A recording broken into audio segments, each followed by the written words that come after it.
सबसे पहला chapter NCERT का इट इज सेट, जिसकी बेसिक डेफिनेशन है well defined collection of objects. Well defined collection of objects. इस वेल डिफाइंड वर्ड का मतलब क्या है, इसको सबसे सिंपल लैंग्वेज में समझाने की कोशिश करूं तो सुनो, जो वर्ड मैं बोलूंगा अगर वो सबके दिमाग में सेम बना तो वो वेल डिफाइंड है, क्योंकि सभी जानते हैं उसको।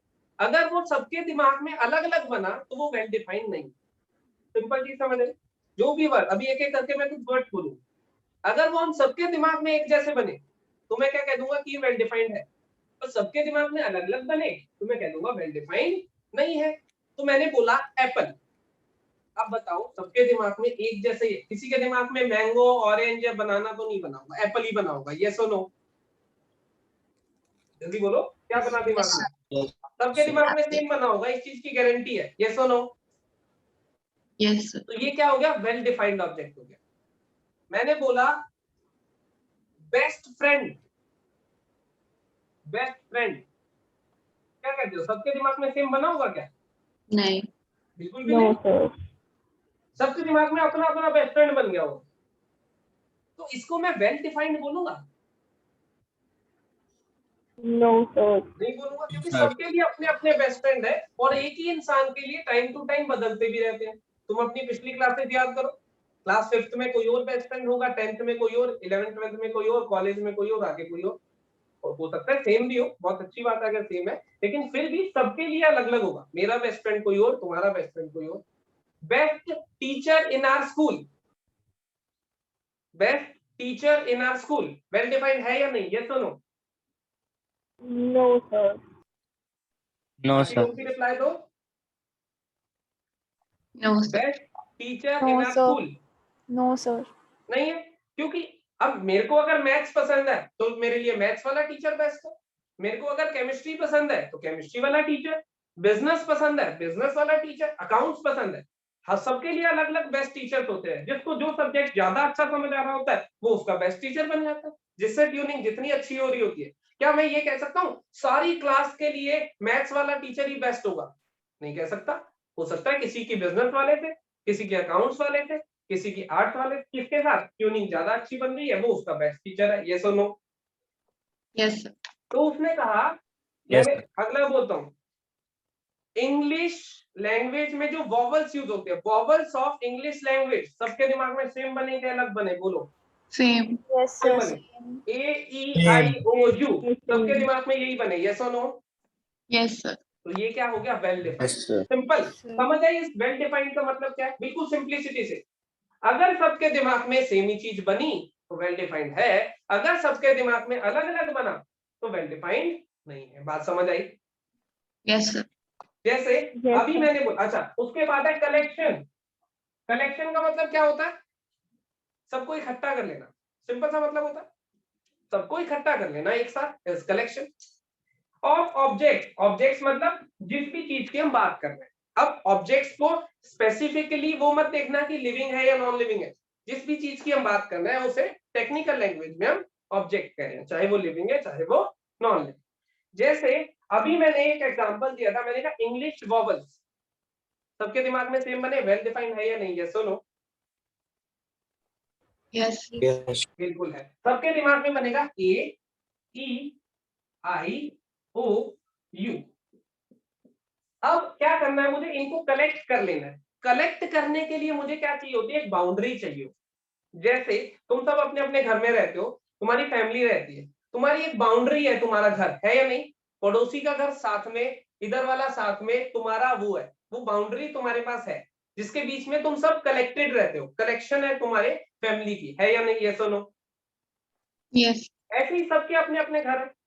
तो जो भी चीज मुझे कलेक्शन दिखानी होती है उसकी एक बाउंड्री चाहिए होती है। जैसे अगर मैं बात करूं तुम्हारी बुक्स की, तुम स्कूल गए बैग लेके, आजकल कोरोना की वजह से जा नहीं पा रहे हो वो अलग बात है, लेकिन साल 2 साल पीछे चले, तुम बैग लेके जब स्कूल जाते थे तो तुम्हारे बैग में कुछ बुक्स होती थी। वो बैग उसकी बाउंड्री होता था कि वो स्पेसिफाई करता था कि ये तुम्हारी कलेक्शन है बुक्स की। यस और नो? यस यस और सर। नो? सब अपने अपने बैग लाते थे, याद है? सबकी अपनी अपनी कलेक्शन होती थी। तो ऐसे ही इस कलेक्शन के लिए मुझे एक बाउंड्री चाहिए, और वो बाउंड्री कैसी होती है? इस कर्ली ब्रैकेट्स में। अगर मैंने ऐसे लगा दिया तो अब तुम्हें दिख रहा है कि ये सारे एक साथ स्पेसिफाई कर रहे हैं कि ये सब एक साथ है। इस कलेक्शन को हम क्या कहते हैं? सेट बोलते हैं। इस कलेक्शन को हम क्या बोलते हैं? सेट। एक सेट है ये। सेट का मतलब क्या है? It is well defined collection of objects या फिर collection of well defined objects. Collection मतलब इकट्ठे कर लेना, जितने भी इसको स्पेसिफाइड थे वो इकट्ठे कर लिए, कॉमा लगा दिया, अलग अलग एलिमेंट अलग अलग है, और कर्ली ब्रैकेट्स लगा दी ताकि मैं दिखाऊं कि ये सब एक साथ है। अगर बाय चांस मान लो यहाँ बी बाहर लिखा हुआ है तो क्या ये बी इसके साथ है, इनके साथ? यस और नो? No, sir. बिल्कुल भी नहीं है, क्योंकि इसकी अपनी बाउंड्री है, ये पूरी एक कलेक्शन है। तो बी को साइड कर देते हैं। बात समझ आई?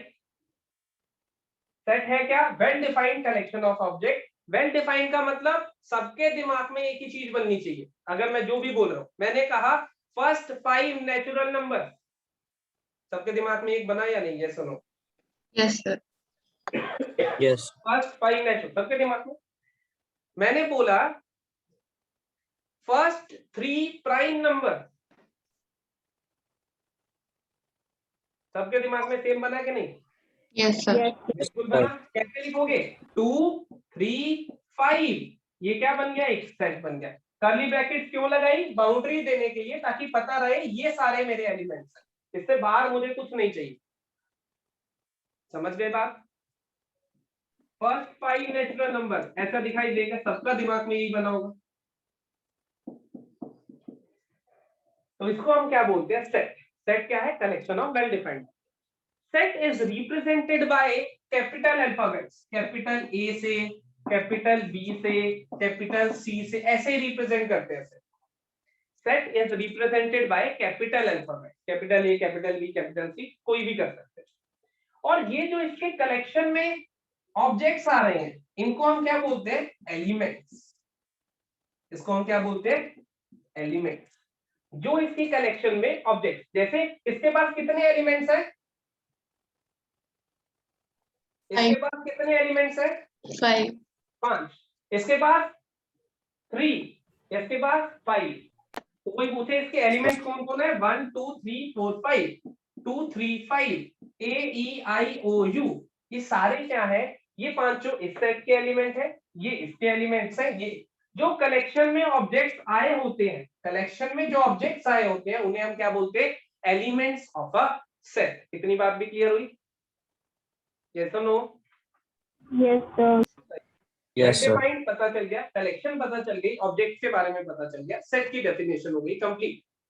सेट के लिए कर्ली ब्रैकेट्स रिप्रेजेंट करते हैं, जो भी एलिमेंट्स आएंगे उन्हें लिस्ट कर दो, कर्ली ब्रैकेट्स में डाल दो, तो इस कलेक्शन को हम बोलेंगे सेट। सेट को रिप्रेजेंट करेंगे हमेशा कैपिटल अल्फाबेट से। समझ गए? कुछ स्पेसिफिक कैपिटल अल्फाबेट्स है मेरे पास, जो हमने स्पेसिफिकली एक स्पेशल सेट ऑफ एलिमेंट्स के लिए रखा हुआ है। जैसे capital L, it is set of natural number.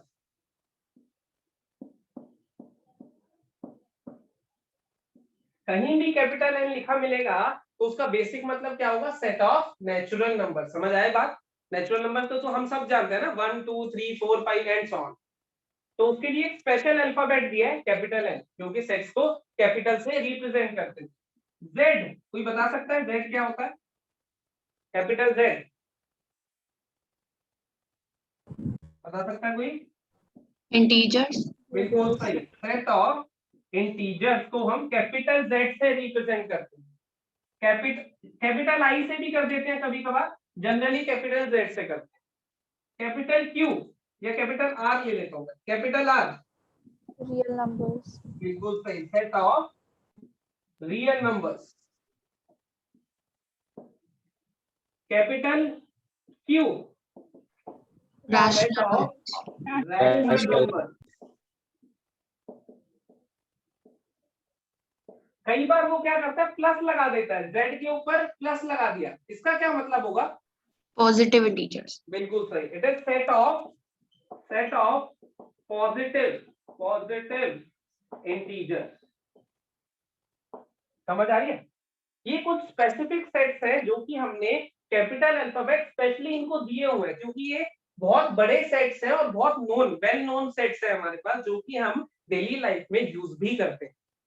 हर दूसरे क्वेश्चन में हमें इनकी जरूरत पड़ेगी। तो स्पेसिफाई कर दिया, कैपिटल एन का मतलब set of natural number, capital Z का मतलब set of integer, capital R का मतलब set of real number, capital Q set of rational number, Z के ऊपर प्लस लगा दिया set of positive integers, R के ऊपर प्लस लगा देगा set of positive real, Q के ऊपर प्लस लगा देगा set of positive rational number. इतनी कहानी समझ आई? यस और नो?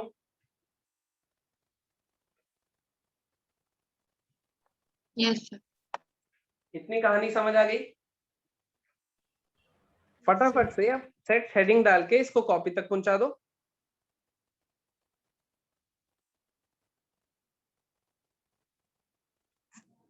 जितना बोला है मैंने कॉपी तक पहुंचा दो। अगर किसी को डाउट है तो डाउट पूछ सकते हो।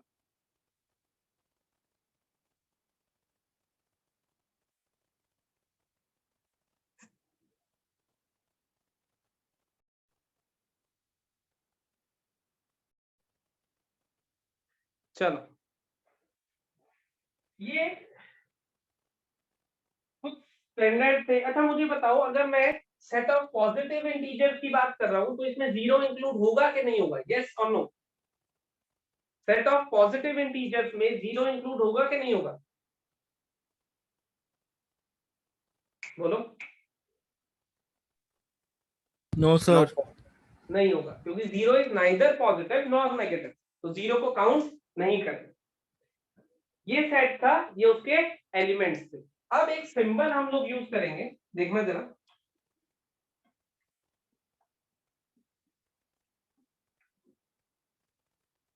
अब हम लोग एक सिंबल यूज करेंगे। ये सिंबल है, इसका मतलब होता है बिलोंग्स टू, और ये डज नॉट बिलोंग्स टू। तुम जब नोटबुक स्टार्ट करते हो तो पहले पेज पे अपना नाम लिखते हो, या ओम का साइन बनाते हो, गणेश बनाते हो, ऐसा कुछ करते हो? या इंडेक्स वाला पेज होता है, पहला पेज पलट के फिर दूसरे से अपने नोट्स बनाने शुरू करते हो, ऐसा करते हो? सभी करते हो? यस और नो? Yes, sir. तो उस पहले पेज पे ये सारे सिंबल्स नोट करते रहना, आते रहेंगे, टाइम टाइम पे मैं बताता रहूंगा। जो पहला पेज जय माता दी वाला होता है, मैं लेक्चर के बीच में सिंबल लिख के बोलूंगा जय माता दी, तो समझ जाना कि ये सिंबल वहां पे जाके नोट करना है। ये आगे आने वाले चैप्टर्स में भी यूज होगा।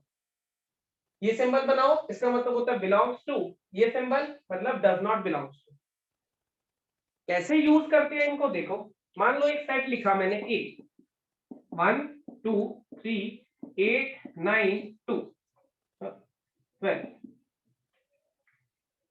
तो ये सिंबल यूज होता है ये बताने के लिए कि एलिमेंट उस सेट को बिलोंग करना, मतलब उसका पार्ट है या नहीं है। जैसे अगर मेरे से कोई पूछे 1 और यहाँ लिखा हो ए, तो 1 बताओ बिलोंग करता है या नहीं करता ए को? 1 ए का एलिमेंट है या नहीं? तो मैं लिख दूंगा बिलोंग्स टू ए।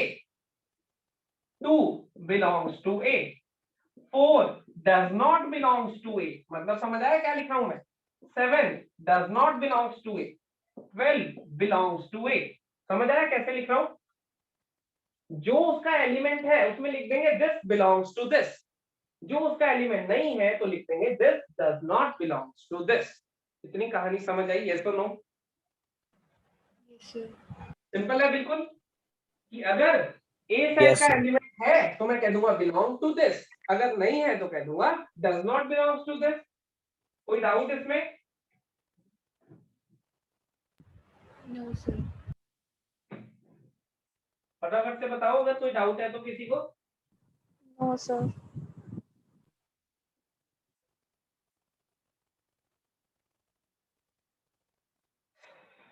अब ये बिलोंग्स टू एलिमेंट अगर उस सेट में होगा तो उसको बिलोंग करेगा, नहीं होगा तो बिलोंग नहीं करेगा। जैसे इसको हटा दूं, ये लिख लिया कि बिलोंग कर रहा है या नहीं कर रहा है। एनसीईआरटी में क्वेश्चन मिलेगा तुम्हें इससे।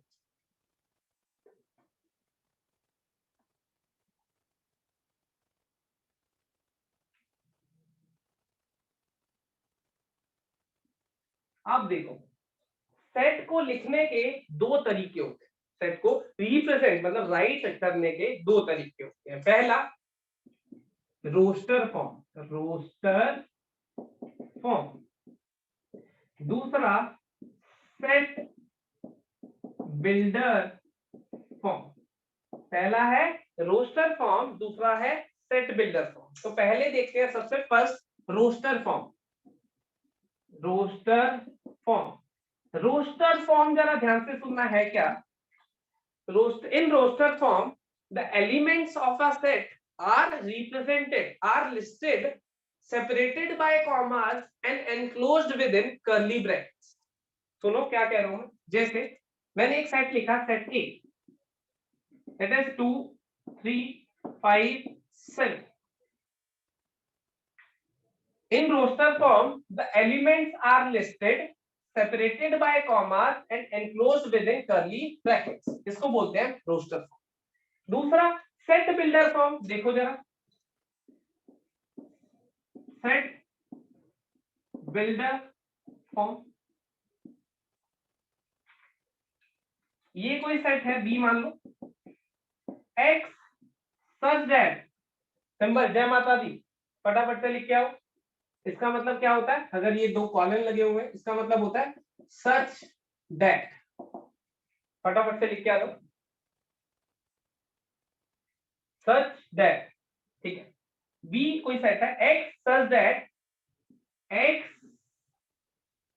Is a prime less than 8। X is a prime less than 8। तो तुम्हारे दिमाग में क्या आ रहा है इसको पढ़ के बताना। X is a prime less than 8, क्या आ रहा है इसको पढ़ के तुम्हारे दिमाग में। 1 2 3 5 7 2 3 5 और 7, 1 तो प्राइम होता ही है ना। अब मुझे बताओ, एक सेट ए लिखा है बोर्ड पे, एक सेट बी लिखा है बोर्ड पे, दोनों सेम है या अलग है, सोच के बताओ। एक सेट ए लिखा हुआ है, एक बी, दोनों सेम है या अलग है, फटाफट से बताओ। सेम है सर। सेम है। सभी लोग रिप्लाई करो। जितना क्लास को इंटरेक्टिव बनाओगे उतना तुम्हें भी मजा आएगा, मुझे भी मजा आएगा। सेम है अलग है, दोनों सेट सेम है अलग है, सेम। सेम। लेकिन दोनों को लिखा अलग अलग तरीके से हुआ है। सेम ही सेट को दो अलग अलग तरीके से लिखा हुआ है। पहले को बोलते हैं रोस्टर फॉर्म, दूसरे को बोलते हैं set builder form. Set builder form में क्या करता है, वो एक स्टेटमेंट लिख के दे देता है या एक इक्वेशन लिख के दे देगा, जिससे सेट हमें खुद बनाना पड़ेगा। जब मैंने ये स्टेटमेंट लिखी तो तुम्हारे दिमाग में बना होगा 2 3 5 और 7 बना होगा, यस और नो। जब मैंने ये स्टेटमेंट लिखी तो तुम्हारे दिमाग में बना होगा 2 3 5 और 7 बना होगा कि नहीं। Yes sir.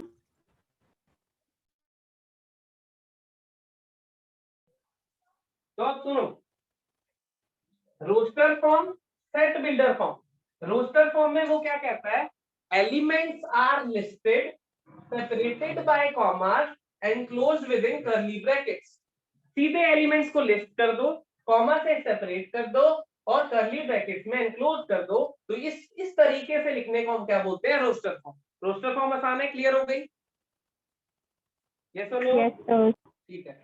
Set builder form, set builder form में क्या कहता है, वो कहता है कि एक प्रॉपर्टी लिख दो, एक प्रॉपर्टी लिख दो या फिर एक रूल लिख दो या फिर एक मैथमेटिकल इक्वेशन लिख दो, जिसको सारे एलिमेंट सेटिस्फाई करेंगे पर इनके अलावा कोई और एलिमेंट सेटिस्फाई नहीं करेगा। जैसे अगर मैं लिख दूं सी कोई सेट है, x such that x is natural number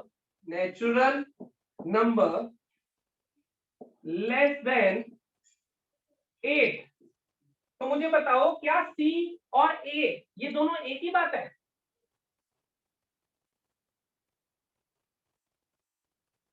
क्या सी सेट और ए सेट दोनों एक ही बात कह रहे हैं। ये कह रहा है x is a natural number less than 8, ये कह रहा है 2 3 5 और 7 दोनों सेम है या अलग है, जल्दी से आंसर दो। अलग है डिफरेंट है। अलग है। फिर से बोलो। डिफरेंट है सर। एक अलग है, डिफरेंट। बिल्कुल सही, बिल्कुल अलग अलग है। क्यों? क्योंकि सी एक्चुअल में जो मुझे बताना चाह रहा है वो कुछ ऐसा है, 1 2 3 4 5 6 7 8, सॉरी लेस देन 8 है तो 7 तक ही जाएंगे हम। सी ऐसा कुछ कहना चाह रहा है, यस और no? Yes Yes, sir. sir. सही है। Yes sir. तो सेट को लिखने के दो तरीके हैं। एक है सेट रोस्टर फॉर्म, जिसमें elements are listed separated by commas and closed within curly bracket. दूसरा set builder form, in this form an property, a unique property or mathematical equation is used to represent the element which is followed by every element of the set। बात समझ गए? बात समझ गए? Yes, sir. तो अब वो हमें क्वेश्चन जो देगा वो ऐसा देगा कि भाई रोस्टर फॉर्म में लिख के दे देगा, कहेगा कि सेट बिल्डर फॉर्म में लिख दो, या फिर सेट बिल्डर फॉर्म में लिख के दे देगा, कहेगा कि रोस्टर फॉर्म में लिख दो। अभी इसको भी ट्राई करते हैं। पहले नोटबुक तक रोस्टर फॉर्म और सेट बिल्डर फॉर्म दोनों लिख दो।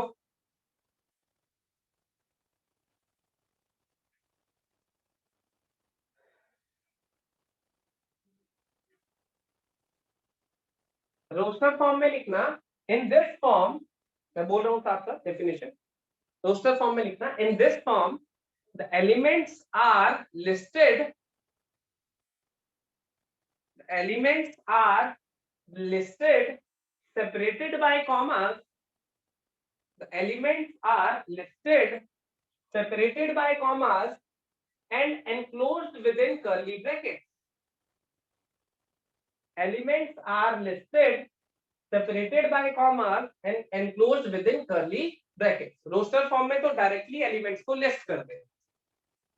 नेक्स्ट लिखो, एग्जांपल लिख देना ये। नेक्स्ट लिखो set builder form. Set builder form, इसमें क्या लिखोगे? इन this form, in this form a unique property is mentioned, in this form a unique property is mentioned which is followed by every element of this set। A unique property is mentioned which is followed by every element of this set and which is followed by every element of this set and not followed by any other element outside this set, and is not followed by any other element outside this set। लिख दिया, yes or no? इसके सभी element satisfy करें पर बाहर वाला कोई element satisfy ना करे। जैसे मैंने ये लिखा था x is a natural number less than 8, क्या ये सारे इसको सेटिस्फाई करते हैं? बताना यस और नो।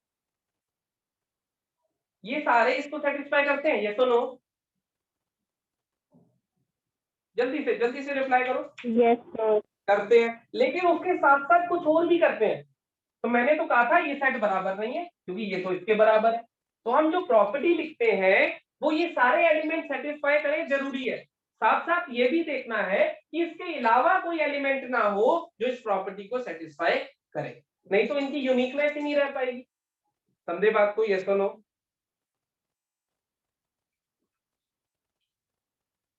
रोस्टर फॉर्म क्या है और सेट बिल्डर फॉर्म क्या है, क्लियर हुई? अब इसकी और एग्जांपल्स देखते हैं। डेफिनेशन क्लियर हो गई? यस और नो? फटाफट से सभी रिप्लाई करेंगे यस या नो में।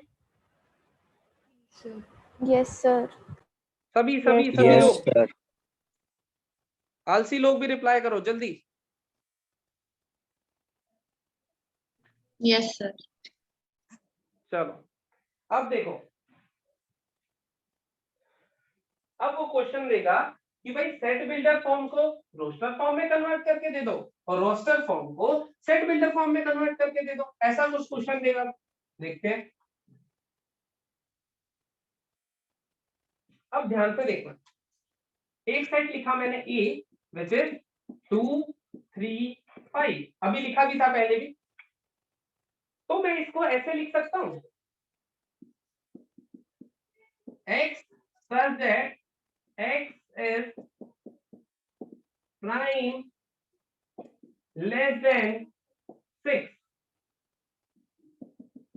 X such that x is prime less than 7.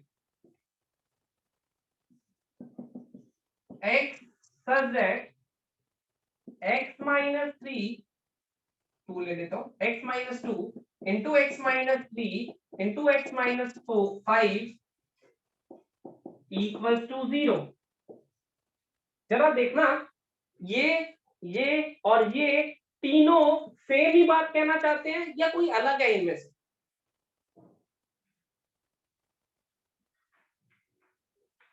x is a prime less than 6, यही तीनों होते हैं, yes or no? फटाफट से बोलते रहो। Yes, sir. अगले में बोला x is a prime less than 7, अभी भी यही तीनों होते हैं, yes or no? Yes, sir. अगर अगले में बोला x such that this into this equals to 0, तो यहां से भी अगर तुम्हें याद हो फैक्टराइज करते थे क्वाड्रेटिक को बचपन में, तो ऐसे लिखते थे x minus 1 into x minus 2 equals to 0, x की वैल्यू 1 आती थी और यहाँ से 2 आती थी, याद है ये? करा है तुमने फैक्टराइज? Yes, sir. ऐसे ही अब अगर 3 होंगे तो x की वैल्यू क्या आएगी? 2, 3 और 5, ये भी यही कहना चाह रहा है, yes or no? Yes, sir. तो क्या Yes, sir. कंक्लूड करा हमने यहाँ से कि अगर एक रोस्टर फॉर्म हमें गिवन है तो सेट बिल्डर फॉर्म एक से ज्यादा तरीकों से लिख सकता हूं मैं। देखो 3 तरीकों से तो लिखिए, हो सकता है तुम्हारे दिमाग में कोई और भी आ जाए, यस और नो? तो एक रोस्टर फॉर्म को एक से ज्यादा तरीकों से लिख सकता हूं और ये सारी सही है, ऐसा नहीं है कि कोई गलत है इनमें से, ये तीनों ही सही है। एक स्टूडेंट ये लिखेगा उसको भी पूरे नंबर, ये लिखेगा उसको भी पूरे नंबर और ये लिखेगा उसको भी पूरे नंबर। तो हमने कंक्लूड करा कि रोस्टर फॉर्म को सेट बिल्डर फॉर्म में एक से ज्यादा तरीकों से लिख सकते हैं। ये बात क्लियर हुई या नहीं? बात क्लियर हुई या नहीं? जल्दी। Yes, sir. ठीक है, इसको लिख दो एग्जांपल को। हाँ, वाइस वर्सा, अगर उसने सेट बिल्डर फॉर्म दी होती ये वाली, तब मैं रोस्टर में यही लिखता, यहां से भी यही लिखता, यहां से भी यही लिखता। तो रोस्टर फॉर्म में आंसर सबका सेम है, सेट बिल्डर में हो सकता है अलग अलग आए और सही भी होंगे। रोस्टर फॉर्म में अगर कहा उसने सेट बिल्डर से रोस्टर में, तब सबका आंसर सेम आएगा। फटाफट से इतना लिख दो। सर हाँ बोलो सर, अगर बोलो। रोस्टर फॉर्म में जैसे x is prime less than 7, उसमें हम 6 नहीं। 6 प्राइम नंबर नहीं होता ना। ओके नेक्स्ट, जो भी डाउट आए साथ साथ पूछते रहो।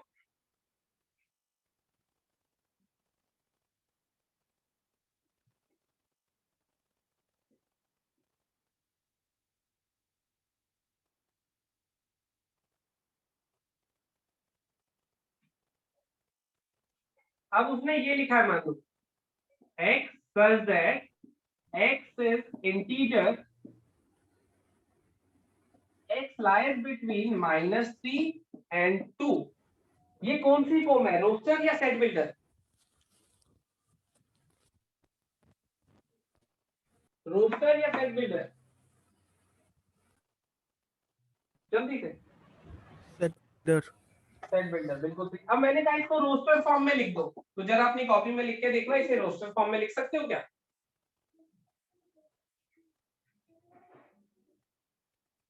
अपनी नोटबुक में लिख के देखो, इसे रोस्टर फॉर्म में लिख सकते हो क्या? जब लिख लो तो मुझे कहना डन।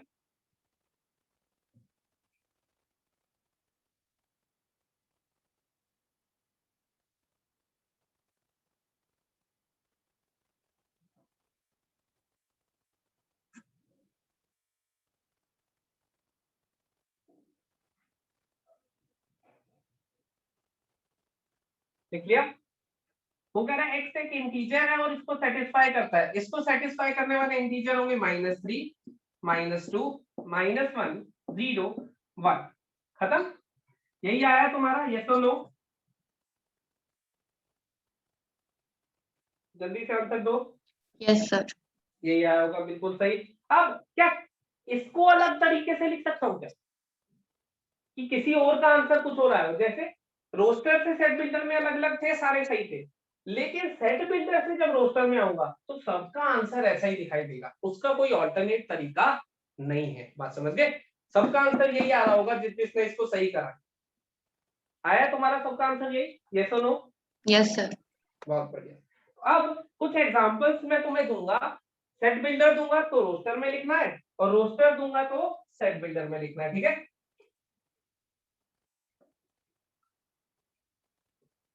उससे पहले एक चीज सुनो, नोट बना के एक पॉइंट लिखना। पहला पॉइंट हमें कह रहा है कि 1 1 2 3 4, मान लो ये लिखा हुआ है। इस सेट का मतलब होता है 1 2 3 और 4, बस इतना। रेपिटेशन ऑफ एलिमेंट कभी भी सेट में कंसीडर नहीं होती है। We do not consider repetition of elements in a set. पहला पॉइंट लिख दो नोट का।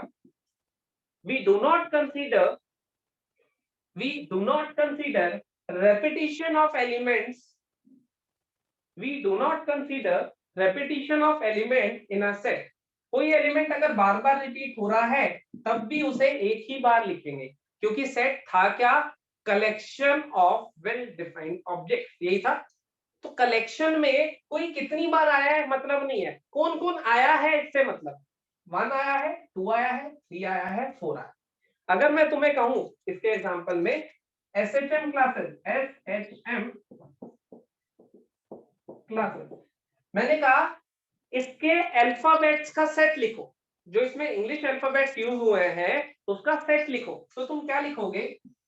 S, H, M, C, L, A, E।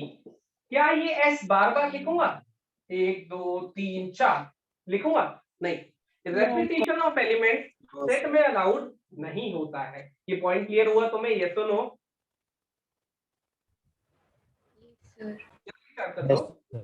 लिख दो कॉपी में। पॉइंट क्या है? We do not consider repetition of elements in a set.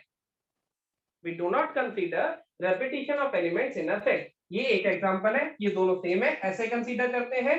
दूसरा एग्जांपल ये है, SHM क्लासेस के अल्फाबेट्स का सेट कुछ ऐसा दिखाई देगा। ये सारे अल्फाबेट्स इसमें यूज हुए, कौन कितनी बार हुआ है हमें कोई मतलब लिख सकते हैं ना? बोलो।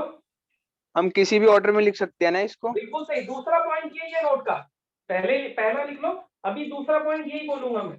जस्ट अभी मैंने कहा ना 2 पॉइंट्स है, देखो फर्स्ट नंबर दिया हुआ है, सेकंड अभी देने लगा। सेकंड पॉइंट है, order of element does not matter. इसका मतलब अगर मैंने ऐसे लिखा है 1 2 3, या फिर ऐसे लिखा है 3 2 1, या फिर ऐसे लिखा है 1 3 2, ये सारे सेट आपस में सेम है, हमें कोई फर्क नहीं पड़ता है। ऑर्डर कि कौन पहले लिखा है, हमें क्या मतलब है? कलेक्शन। घर में कितने लोग रहते हैं तुम्हारे, इससे मतलब है 4 रहते हैं, 5 रहते हैं, 10 रहते हैं, 2 रहते हैं। घर में कितने लोग रहते हैं, कौन पहले कमरे में है, कौन दूसरे में, कौन तीसरे में, हमें कोई मतलब नहीं। कौन पहले लिखा हुआ है, कौन बाद में लिखा हुआ है, हमें कोई मतलब नहीं। हमारी कलेक्शन में कितने एलिमेंट्स आए हैं? ये 3 आए हैं, इसमें भी, इसमें। तो ऑर्डर ऑफ एलिमेंट्स मैटर नहीं करता है। ये नोट का दूसरा पॉइंट लिख दो फटाफट।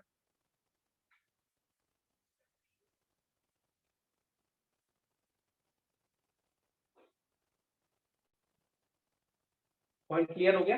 दोनों पॉइंट्स क्लियर हो गए? कोई डाउट है तो साथ साथ पूछ सकते हो, कोई दिक्कत नहीं। तुम्हारे माइक इसीलिए अनम्यूट रखे हुए हैं ताकि तुम साथ साथ पूछ सको, ताकि ऑनलाइन क्लासेस में भी हम ऑफलाइन जैसी फीलिंग ले सकें। जैसे ही क्लासेस ऑफलाइन होंगी तब तो आमने सामने होंगे, कंफर्टेबिलिटी लेवल बढ़ जाएगा विद टाइम, लेकिन अभी तुम अपने माइक अनम्यूट करके पूछ सकते हो। क्लियर हुआ? ये क्या कह रहा है? रेपिटेशन नहीं चाहिए, एक ही बार लिखेंगे। ये क्या कह रहा है? किसी भी ऑर्डर में लिख लो, कोई फर्क नहीं पड़ता, दोनों सारे सेम है। पॉइंट क्लियर हो गया? यस और नो? फटाफट से बोलो। Yes, sir. sir. बढ़िया। सारे बोलते हो तो मेरा भी थोड़ा सा एनर्जी लेवल बढ़ जाता है। तुम आलस कर जाते हो तो मेरा भी मन करता है फिर आलस करने का। देखो जरा, उसने दिया मुझे एक सेट ए जो कि है 5 25 125 625 ये एक सेट दिया हुआ है रोस्टर फॉर्म में, उसने कहा सेट बिल्डर फॉर्म में लिखना जरा पहले अपनी कॉपी में ट्राई करो सेट बिल्डर फॉर्म में। सेट बिल्डर फॉर्म के लिए तुम्हें एक पैटर्न पहचानना होगा इसका, जरा देखो कोई पैटर्न ऑब्जर्व हो रहा है, बोलना मत, जब मैं कहूंगा तब बोलना, अभी सारे ऑब्जर्व कर लो, कोई पैटर्न ऑब्जर्व हो रहा होगा, ध्यान से देखो, जिसको पैटर्न ऑब्जर्व हो गया वो बोलो हो गया। Yes, sir. हो गया, बहुत बढ़िया बात। ये दिख रहा है तुम्हें 5 की पावर 1 है, ये 5 की पावर 2 Yes, sir. है, ये 5 का क्यूब है, ये 5 की पावर 4 है, ये पैटर्न दिख गया, 5 की पावर 1, 5 की पावर 2, 5 की पावर 3, 5 की पावर 4। तो मैं क्या लिख दूंगा, x such that x equals to 5 to the power n, where n varies from 1 से लेके 4 तक, क्योंकि 4 तक ही जाना है, n belongs to natural। बात समझ में आई, yes or no? कैसे लिखा, समझ आया, yes or no? Yes, sir. Yes, sir. पक्का? Yes, sir. Yes. ठीक है। ऐसे ही अगर वो कुछ ऐसा दे दे 2 4 6 8 dot dot dot, pattern observe करो, Yes, sir. पैटर्न ऑब्जर्व हो गया हुआ, क्या दिखाई दे रहा है बोलो,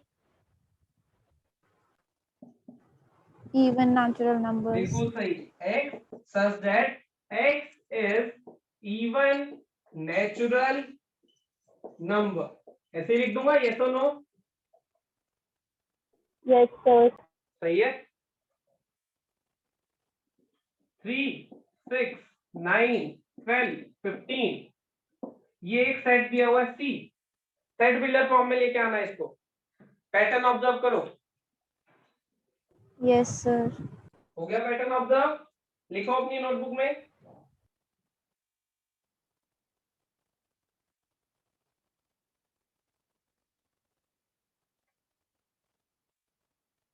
तीन के मल्टीपल दिख रहे होंगे, दिख रहे हैं, सी is x such that x equals to 3 into n, where n varies from 1 से लेके 5 तक, n belongs to natural। किस किसने यही लिखा था, Yes, sir. 3 1 जा 3 2 जा 3 5 जा तक है, 3 into n, where n varies from 1 से लेके 5 तक, n belongs to natural। Pattern observe हो रहे। अब मान लो ऐसे लिखा हुआ है कोई सेट 1 4 9 16 डॉट डॉट डॉट 100, बोलो जरा, Yes, sir. बाकी लोग भी बोलो, एक ही आंसर सुनाई दे रहा है मुझे, बाकी लोग Yes, sir. Yes, sir. सही है। सुनो, 1 का स्क्वायर, 2 का स्क्वायर, 3 का स्क्वायर, 4 का स्क्वायर, अप टू 10 का स्क्वायर, तो डी कैसा दिखाई देगा, x such that x equals to n का square, where n varies from 1 से लेके 10, n belongs to natural। यही सोचा था तुमने, yes or no? Yes, sir. समझ गए। तो अगर वो मुझे रोस्टर फॉर्म देता है तो सेट बिल्डर में ले जाऊं, अगर ये दे देता हो, मान लो नीचे वाले दे देता तो मैं ऊपर वाले लिख देता, yes or no? मान लो ये दे दिया तो मैं ये लिख दूंगा, ये दे दिया तो मैं ये लिख दूंगा, yes or no? Yes. Yes, sir. समझ गए बात, ठीक है। Exercise Yes, sir. 1, हाँ बोलो, कोई डाउट है? No, sir. ठीक है। एक्सरसाइज 1.1, एक्सरसाइज 1.1 ये तुम्हारा होमवर्क है,